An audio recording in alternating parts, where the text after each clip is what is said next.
Hello friends, welcome back to Investwise. तो चलिए बात कर लेते हैं उन स्टॉक्स की जिसमें कल आप इंट्राडे में पोजीशन लेके बहुत अच्छे प्रॉफिट्स कमा सकते हैं। तो सबसे पहला स्टॉक है हमारा एसीसी। तो एसीसी आप जैसे देख सकते हैं कि मार्केट जबकि पिछले 7-8 ट्रेडिंग सेशंस में बहुत बढ़िया परफॉर्म किया है और निफ्टी ऑलमोस्ट 1000 पॉइंट से काफ़ी ज़्यादा ऊपर गया है, उसके बावजूद भी एसीसी में हार्डली कोई मूवमेंट आई है। इनफैक्ट ये जो इसने इस दिन टच किया था हाई, उसको भी ब्रेक नहीं कर पाया है। और इम्पॉर्टेंट बात यह है कि ये 17 से ऊपर क्लोज 1700 से ऊपर अभी तक क्लोजिंग नहीं दे पाया, जबकि मार्केट काफ़ी ज़्यादा ऊपर इस पॉइंट के बाद जा चुकी है। और ये इसने ऑलमोस्ट आधे दिनों तो नेगेटिव क्लोजिंग ही दी है, खास करके उस प्राइस से जहाँ पे इसने ओपनिंग की थी। यानी कि अगर ये यहाँ 1700 पे खुला तो उसके बाद पूरा दिन नीचे आता गया।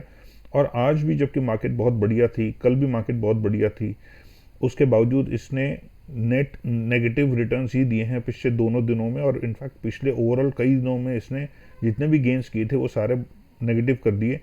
और आज इसने 1660 से भी नीचे क्लोजिंग दी है, जो कि एक अच्छा साइन नहीं है। और अगर ये कल 1650 से नीचे ट्रेड करता है तो मेरे ख्याल कल इसमें शॉर्ट पोजीशन ली जा सकती है और शायद कल आपको अच्छा रिटर्न्स दे देगा। और हाँ, अगर आपको लेवल्स और टारगेट्स और स्टॉप लॉस चाहिए तो आप मेरा टेलीग्राम चैनल ज्वाइन कर सकते हैं, जो एकदम फ्री है, जिसका लिंक डिस्क्रिप्शन में दिया हुआ है। और अगर आपको रेगुलर बेसिस पे स्टॉक्स चाहिए जो जिसमें आप ट्रेड्स ले सकते हैं, तो आप मेरा चैनल सब्सक्राइब करिए और बेल नोटिफिकेशन ज़रूर ऑन करते समय आप ऑल सेलेक्ट कीजिएगा, नहीं तो आपको सारे वीडियोस के नोटिफिकेशन नहीं मिलेंगे। अगर आपको ये वीडियो पसंद आए तो लाइक और शेयर कीजिएगा। नेक्स्ट है एशियन पेंट्स। तो एशियन पेंट्स भी बहुत अच्छे रिटर्न्स अभी तक दे चुका है, अपने ऑल टाइम हाइस पे है, लेकिन यहाँ आके इसको थोड़ा सा ऐसा लग रहा है जैसे ये थक चुका है। और ये 2250 से ऊपर कई दिन इसने कोशिश की लेकिन क्लोजिंग नहीं दे पाया, कि इस लग रहा है कि ये नीचे आएगा। जैसे इसने यहाँ पिछले 3 दिनों में, इन दिनों में ये नीचे आने लगा था, फिर मार्केट क्योंकि ऊपर जाती जा रही थी और ये बड़ा स्टॉक है तो ये फिर ऊपर चला गया, लेकिन पिछले 3 दिनों में फिर से इसमें ऐसा लग रहा है थकान है।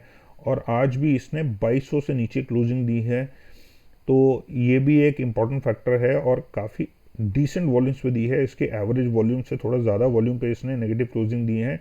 तो जैसे ही मार्केट में प्रॉफिट बुकिंग होगी, इसमें भी नीचे आना ये शुरू हो जाएगा और इसने अभी काफ़ी नीचे आना है। तो जैसे मैंने बोला, अगर आपको लेवल्स और टारगेट्स चाहिए तो आप टेलीग्राम चैनल ज्वाइन कर सकते हैं और एकदम फ्री है वो।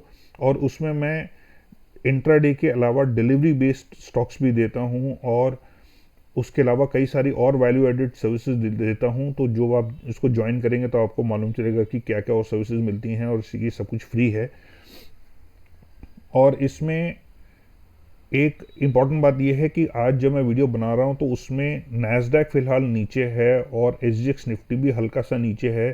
तो अब क्योंकि पिछले कुछ दिनों से मार्केट जो है वो यूएस इलेक्शंस को लेके और वैक्सीन को लेके ऊपर जा रही थी, लेकिन शायद वो सारा अब फैक्टरिंग हो चुका है और अब यहाँ से जो ओवरबॉट स्टॉक्स थे उनमें अब प्रॉफिट बुकिंग होगी। तो मेरे ख्याल आप इन स्टॉक्स में भी आप प्रॉफिट बुकिंग देख सकते हैं, या कुछ स्टॉक्स में बाइंग भी हो सकती है। नेक्स्ट स्टॉक है डॉक्टर रेड्डीज। तो बड़ी इंटरेस्टिंग बात यह है कि जैसे फार्मा स्टॉक्स थे तो वो बहुत समय बहुत अच्छे रिटर्न्स दिए उन्होंने और काफ़ी ऊपर भी गए और अपने हाइज भी बनाए, ऑल टाइम हाइज। लेकिन अब वही स्टॉक्स, चाहे वो टेक्नोलॉजी है चाहे फार्मा है, अब वो सारे के सारे स्टॉक्स में प्रॉफिट बुकिंग हो रही है, जिसमें से डॉक्टर रेड्डी भी था, 3.25% के लगभग नीचे गया और अपने लोज के आसपास ही क्लोज किया। और आप देख सकते हैं कि जितनी भी मार्केट ने गेंस किए पिछले 7-8 ट्रेडिंग सेशंस में, उनमें डॉक्टर रेड्डीज़ ने हार्डली पार्टिसिपेट किया। इनफैक्ट 1-2 दिन ऊपर गया, लेकिन वो भी बहुत ही माइनर सा, बहुत ही माइनर से वॉल्यूम्स के साथ में। तो इसी ने साफ दिखा दिया था कि ये बिल्कुल भी ऊपर जाने में इंटरेस्टेड नहीं है। और आज इसने काफ़ी स्ट्रॉन्ग नेगेटिव क्लोजिंग दी है, तो हो सकता है आपको और नीचे के लेवल्स भी देखने को मिले। तो ये भी शायद कल एक नेगेटिव शॉर्ट सेलिंग अपॉर्चुनिटी दे सकता है। नेक्स्ट स्टॉक है एक्साइड इंडस्ट्रीज। तो एक्साइड इंडस्ट्रीज भी पिछले काफ़ी समय से 168 से ऊपर क्लोजिंग नहीं दे पा रहा है और डाउन साइड में सपोर्ट मिलता है इसको लगभग 156 के लेवल्स के आसपास में। बट आज इसने काफ़ी ज़्यादा स्ट्रॉन्ग वॉल्यूम्स पे काफ़ी बड़ी, ऑलमोस्ट 2.5% की इसने नेगेटिव क्लोजिंग दी है। और जब ऊपर जा रहा था तो भी ऐसा लग रहा था बहुत ज़्यादा शायद इसमें स्ट्रेंथ है नहीं, क्योंकि मार्केट ऊपर जा रही थी तो ये भी ऊपर खींच रहा था। हो सकता है कल ये भी एक शॉर्ट सेलिंग अपॉर्चुनिटी हो। नेक्स्ट है गेल। तो गेल जब मैंने डिलीवरी बेस्ड स्टॉक्स भी दिए थे, एक वीडियो बनाया था, इनफैक्ट कई सारे वीडियोस बना चुका हूँ डिलीवरी बेस्ड स्टॉक्स पे भी, तो उनमें कुछ वीडियोस में मैंने पावर और एनर्जी रिलेटेड स्टॉक्स रिकमेंड किए थे डिलीवरी बेस्ड बाइंग के लिए, और इंट्राडे के लिए भी किए थे। तो जो जिन जिन लोगों ने वो वीडियोस देख के वो स्टॉक्स खरीदे होंगे उनको बहुत अच्छे अभी तक रिटर्न्स मिले होंगे, क्योंकि वहाँ से वो स्टॉक्स ऊपर जा चुके हैं काफ़ी। तो आज इसने बड़े अच्छे वॉल्यूम्स के साथ ऊपर क्लोज किया है, और पिछले कई दिनों के हाई से ऊपर क्लोजिंग दी है, which is a very good sign. और अब यहाँ से मैं समझता हूँ ऊपर जाएगा और आपको ऊपर के लेवल्स देखने को मिल सकते हैं। तो अगर आपको लेवल्स और टारगेट्स चाहिए तो या तो आप मेरा टेलीग्राम चैनल ज्वाइन कर सकते हैं, या आप मेरे पुराने वीडियोस देख सकते हैं, उसमें सारी इन्फॉर्मेशन है इन स्टॉक्स को लेके। नेक्स्ट स्टॉक है ICICI बैंक। तो ICICI बैंक भी बड़े इंपॉर्टेंट, बड़ी मज़ेदार स्टॉक है ये इस समय, क्योंकि ये देखिए इस पॉइंट पे लगभग मिड अक्टूबर से एंड अक्टूबर के बीच में इसने काफ़ी बार नीचे जाने की कोशिश करी, बट क्योंकि पिछले कुछ दिनों से मार्केट एकदम बम्पर राइड कर रहा है, एकदम छलांगे मार रहा है ऊपर की, तो उसके बावजूद भी आप देखें जैसे यहाँ पे इस दिन अर्ली नवंबर में ये गैप अप खुला, लेकिन एक डोजी पैटर्न बनाया, उसके बाद उसने एक और डोजी पैटर्न बनाया, जबकि इसने थोड़ा सा नेगेटिव क्लोजिंग दिया। यहाँ पे भी इसने ऊपर ओपन करके गैप अप ओपन करके इसने नेगेटिव क्लोजिंग दिया, यहाँ पे भी कुछ खास ऊपर गया नहीं। फिर आज भी इसने बहुत शानदार गैप अप क्लोजिंग ओपनिंग की, लेकिन इम्पॉर्टेंट बात यह है कि जिस लेवल पे ये ओपन हुआ था उससे नीचे क्लोजिंग दी है, यानी कि 485.80 पे ओपन हुआ था और 483.85 पे इसने क्लोजिंग दी है, और काफ़ी ज़्यादा नीचे गया, रिकवरी की, लेकिन रिकवरी इतनी ज़्यादा नहीं थी कि ये ऊपर की क्लोजिंग दे पाता, यानी कि एक ग्रीन क्लोजिंग दे पाता। इसने एक रेड क्लोजिंग दी, और हालांकि कहने को ये 4.5% ऊपर है, लेकिन इंपॉर्टेंट बात ये है कि ये इसका नेगेटिव बायस इस कैंडल से साफ देखने को मिल रहा है।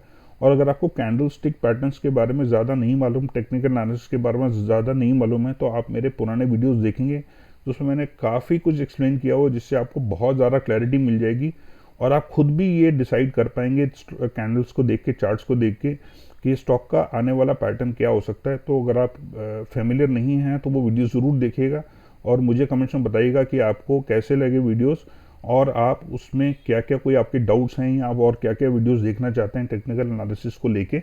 नेक्स्ट स्टॉक है मैरिको। तो मैरिको ने अपना एक हाई बनाया 385 से भी थोड़ा ऊपर, ऑलमोस्ट 390 तक, लेकिन आज और कल पिछले 2 दिनों में जबकि मार्केट बहुत अच्छा ऊपर गई, लेकिन दोनों दिन मैरिको ने ओपनिंग के मुकाबले एक नेगेटिव क्लोजिंग दिया, और आज भी काफ़ी ज़्यादा ऑलमोस्ट 3% नीचे क्लोज हुआ है, हालांकि वॉल्यूम्स बहुत ज़्यादा नहीं थे। तो कल हो सकता है आज की जो क्लोजिंग है उससे थोड़ा सा ऊपर खुले, लेकिन ट्रेंड मोस्ट लाइकली इसका नीचे रह सकता है, और कल भी शायद ये जिस लेवल पर खुले उससे इसकी जो क्लोजिंग हो वो नेगेटिव ही हो। नेक्स्ट स्टॉक है पिडिलाइट इंडस्ट्रीज। तो पिडिलाइट भी काफ़ी अच्छे रिटर्न दे चुका है, और ये, लेकिन अगर हम इनके पिछले कुछ दिनों का चार्ट देखें तो इससे साफ जाहिर होता है कि अब यहाँ पे इसकी और इच्छा है ही नहीं ऊपर जाने की। और हालांकि मार्केट ने बहुत अच्छे रिटर्न्स दिए पिछले कुछ दिनों में, लेकिन पिडिलाइट उन स्ट्रॉन्ग मूव्स का फ़ायदा उठा नहीं पाया, और ऑलमोस्ट ना के बराबर वो रिटर्न दे रहा है। इनफैक्ट पिछले 2 दिन से या पिछले कुछ दिनों से इसके कैंडल्स जो हैं वो मेनली रेड बन रहे हैं, और आज भी इसने 1575 से नीचे क्लोजिंग दी है, which is not a good sign, जो कि पिछले कुछ दिनों का लो है ये, पिछले 3-4 दिनों का। हालांकि वॉल्यूम थोड़े कम थे, लेकिन अब मैं समझता हूँ यहाँ से जब मार्केट थोड़ा सा प्रॉफिट बुकिंग करना शुरू होगी तो ये भी नीचे जाएगा, और हो सकता है कल भी ये एक नेगेटिव दिन दिखाए, तो शायद ये भी एक कल के लिए शॉर्ट सेलिंग कैंडिडेट हो सकता है। नेक्स्ट है रैमको सीमेंट्स।